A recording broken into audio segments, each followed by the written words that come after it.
नमस्कार बच्चों, मैं संतोष देवी आपकी हिंदी शिक्षिका। बच्चों, आज हम आपके पाठ्यक्रम में सम्मिलित पुस्तक राम कथा का प्रारंभ करेंगे।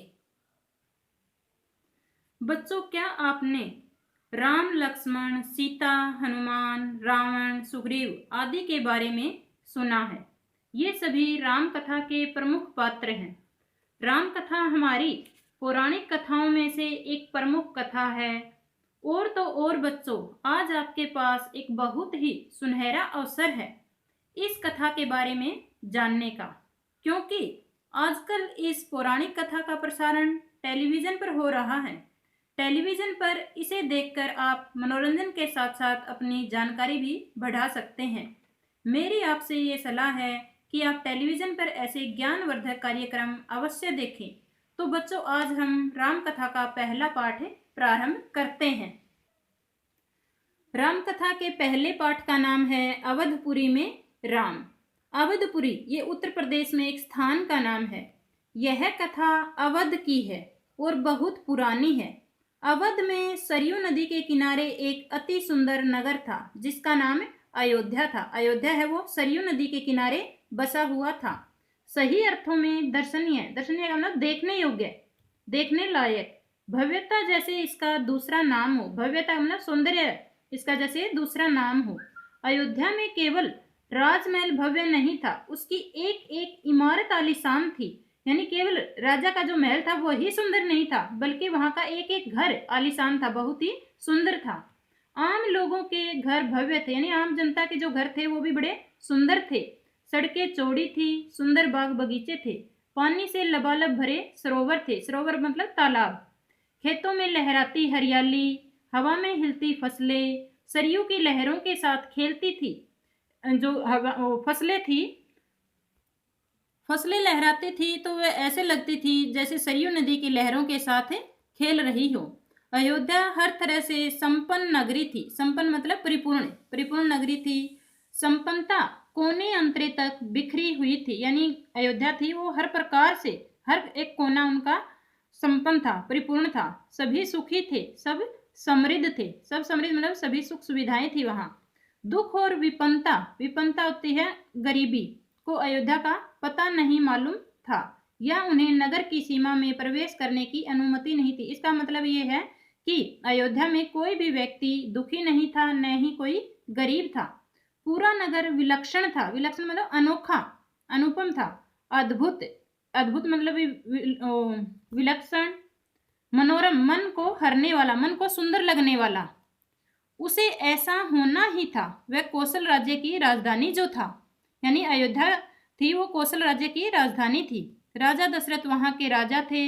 उनके राज में दुख का भला क्या काम। राजा दशरथ कुशल योद्धा और न्यायप्रिय शासक थे। महाराज अज के पुत्र, राजा दशरथ के पिता का नाम अज था। महाराज रघु के वंशज, रघुकुल के उत्तराधिकारी महाराज दशरथ थे, वो रघुवंश के उत्तराधिकारी थे। रघुकुल की रीति नीति का प्रभाव हर जगह दिखाई देता था। सुख समृद्धि से लेकर बात व्यवहार तक, रीति नीति यानी राजकाज चलाने का तौर तरीका, वो हर बात में वहां दिखाई देता था। लोग मर्यादाओं का पालन करते थे, सदाचारी थे। सदाचारी मतलब अच्छे व्यवहार वाले, सदाचरण। पवित्रता और शांति हर जगह थी, नगर में भी, लोगों के मन में भी। वहां के लोगों का मन पवित्र था और शांति फैली हुई थी। राजा दशरथ यशस्वी थे। यशस्वी होता है प्रसिद्ध, या जिनका नाम दूर दूर तक फैला हो। उन्हें किसी चीज की कमी नहीं थी। राजसुख था, कमी होने का प्रश्न ही नहीं था। लेकिन उन्हें एक दुख था, छोटा सा दुख, मन के एक कोने में छिपा हुआ। वह रह रह कर उभर आता था, उन्हें सालता रहता था। सालता मतलब उन्हें दुखी करता रहता था। उनके कोई संतान नहीं थी, यानी उन्हें केवल और केवल एक यही दुख था कि उनके कोई संतान नहीं थी। आयु लगातार बढ़ती जा रही थी। उनकी 3 रानियां थी। उनकी 3 रानियां थी जिनके नाम हैं कौशल्या, सुमित्रा, कैकेयी। रानियों के मन में भी बस एक यही दुख था, संतान की कमी। जीवन सूना सूना लगता था। बिना संतान के उनका जीवन है वो सूना सूना था। राजा दशरथ से रानियों की बातचीत प्राय इसी विषय पर आकर रुक जाती थी। राजा दशरथ की चिंता बढ़ती जा रही थी, यानी जब वो रानियों के साथ बात कर रहे होते तो उनकी बात पुत्रों के ऊपर, संतान के ऊपर ही आकर रुक जाती थी। बहुत सोच विचार कर महाराज दशरथ ने इस संबंध में वशिष्ठ मुनि से चर्चा की। वशिष्ठ मुनि थे, ये उनके कुल कुल गुरु थे। उन्हें पूरी बात विस्तार से बताई। रघुकुल के अगले उत्तराधिकारी के बारे में अपनी चिंता बताई। उत्तराधिकारी यानी उनका कोई वंशज नहीं था, जो उत्तराधिकारी होता है वो कोई उनका वंशज नहीं था, तो ये चिंता उन्होंने अपने कुल गुरु के सामने प्रकट की। मुनि वशिष्ठ राजा दशरथ की चिंता समझते थे। उन्होंने दशरथ को यज्ञ करने की सलाह दी। पुत्रेष्ठी यज्ञ का मतलब पुत्र प्राप्ति यज्ञ करने की सलाह दी। महर्षि ने कहा, आप पुत्रेष्ठी यज्ञ करें, महाराज आपकी इच्छा अवश्य पूरी होगी। यज्ञ महान तपस्वी ऋष्यशृंग की देखरेख में हुआ। पूरा नगर उसकी तैयारी में लगा हुआ था। यज्ञशाला सरयू नदी के किनारे बनाई गई। यज्ञ में अनेक राजाओं को निमंत्रित किया गया। निमंत्रित मतलब बुलाया गया। तमाम ऋषि मुनि, तमाम मतलब सारे ऋषि मुनि पधारे, उपस्थित हुए। शंख ध्वनि और मंत्रोच्चार के बीच एक एक करके सबने आहुति डाली। अंतिम आहुति राजा दशरथ की थी। यज्ञ में अंतिम आहुति राजा दशरथ ने डाली। यज्ञ पूरा हुआ। अग्नि के देवता ने महाराज दशरथ को आशीर्वाद दिया। कुछ समय बाद दशरथ की इच्छा पूरी हुई। तीनों रानियां पुत्रवती हुई। महारानी कौशल्या ने राम को जन्म दिया। चैत्र माह की नवमी के दिन राम का जन्म चैत्र माह की नवमी के दिन हुआ और उन्हें कौशल्या ने जन्म दिया, यानी राम की माँ का नाम कौशल्या था। रानी सुमित्रा के 2 पुत्र हुए, लक्ष्मण और शत्रुघ्न। रानी कैकेयी के पुत्र का नाम भरत रखा गया। राजा दशरथ के 4 पुत्र हुए। बड़े पुत्र राम और भरत, लक्ष्मण, शत्रुघ्न, उनके 4 पुत्र थे।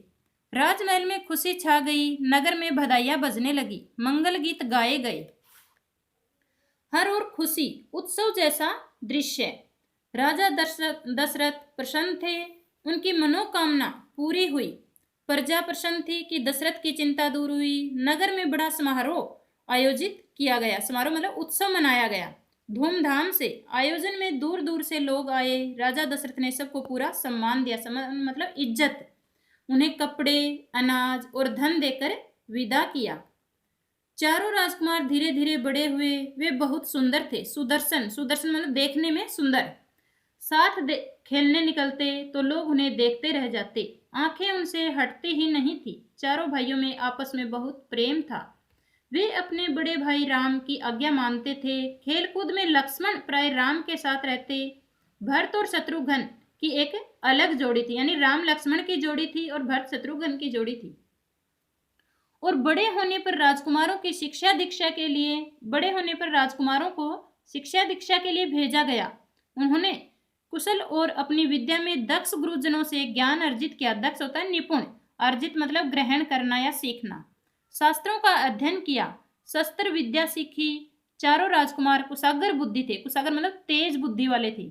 जल्द ही सभी विद्याओं में पारंगत हो गए। पारंगत मतलब निपुण होना। जल्द ही वो सभी विद्याओं में निपुण हो गए।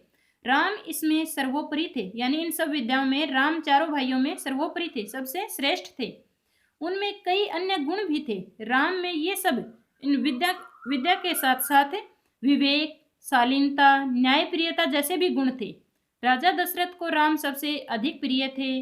ज्येष्ठ पुत्र होने के कारण और इन मानवीय गुणों के कारण राजा दशरथ को चारों पुत्रों में से राम बहुत ही प्रिय लगते थे, क्योंकि एक तो वो ज्येष्ठ पुत्र थे यानी सबसे बड़े थे, और दूसरा उनमें ये विवेक, शालीनता, न्यायप्रियता जैसे गुण थे। इन गुणों के कारण राजा दशरथ उनसे बहुत प्रेम करते थे। राजकुमार कुछ और बड़े हुए, विवाह योग्य यानी शादी के लायक।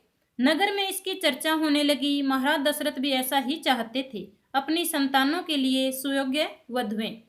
परिजनों में चर्चा पहले से ही हो रही थी। बाद में पुरोहितों को भी इसमें शामिल कर लिया गया, यानी परिवार में तो पहले उनकी शादी की चर्चा हो रही थी, अब ब्राह्मणों को भी इसमें शामिल कर लिया गया।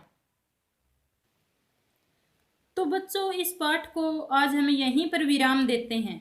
आप पुनः इस पाठ को अपनी पुस्तक या ई पुस्तक में से पढ़ें। यदि आपको इस पाठ में कोई शंका अथवा समस्या हो तो आप 9:30 से 10:30 बजे के बीच अपनी शंका दूर कर सकते हैं। इस पाठ का अगला भाग हम अपनी अगली कक्षा में पढ़ेंगे। आशा है कि आपको इस पाठ का यह भाग समझ आया होगा। धन्यवाद।